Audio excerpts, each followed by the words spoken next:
guyyaan kudhan barri 2023 guyyaa 11 guyyaa wifi'n itti dhaabbate ani boriga خلاص باي باي على طول ينام خلاص dinga gesan keessa baafadha yo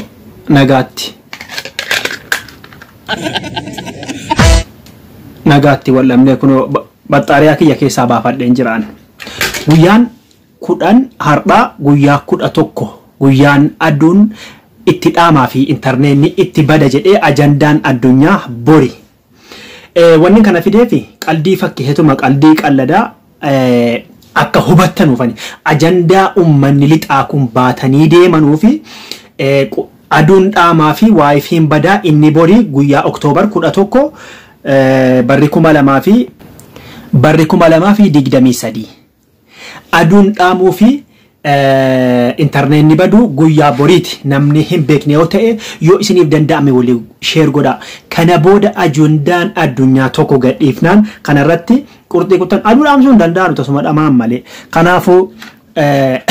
akkasii yaadattan ufatanii fazakir fa inna zikiraadha nama fayyadu qaba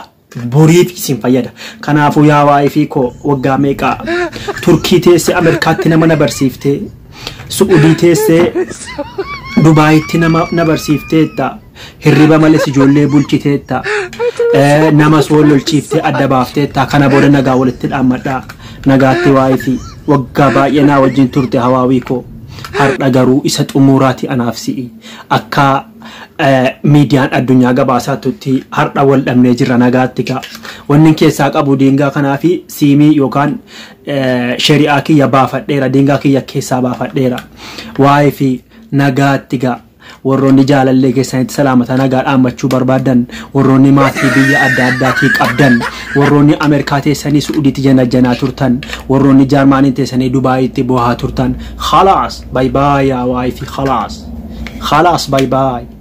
خلاص dingaa keessan baafadhaa nagaa keessan dhaammadhaa jaalallee keessanitti nagaa dhaammadhaa maatii keessanitti nagaa dhaammadhaa bor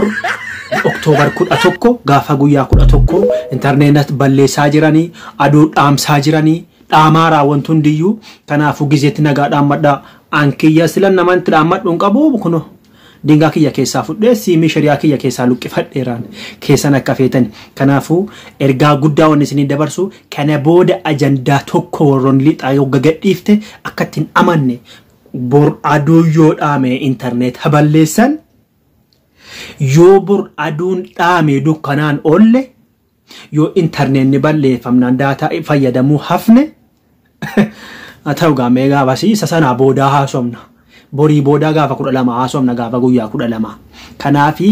ajandaa miidiyaan addunyaa itti oofaa turte guyyaa boriiti Oktoobar 11 guyyaa boriiti warri wifi qabda warri nagaa dhaammadhaa interneeta cufuu danda'anii aduu cufuu hin dandeessu kanaafuu bor laalla hundumaa isinii jechuufanii salaam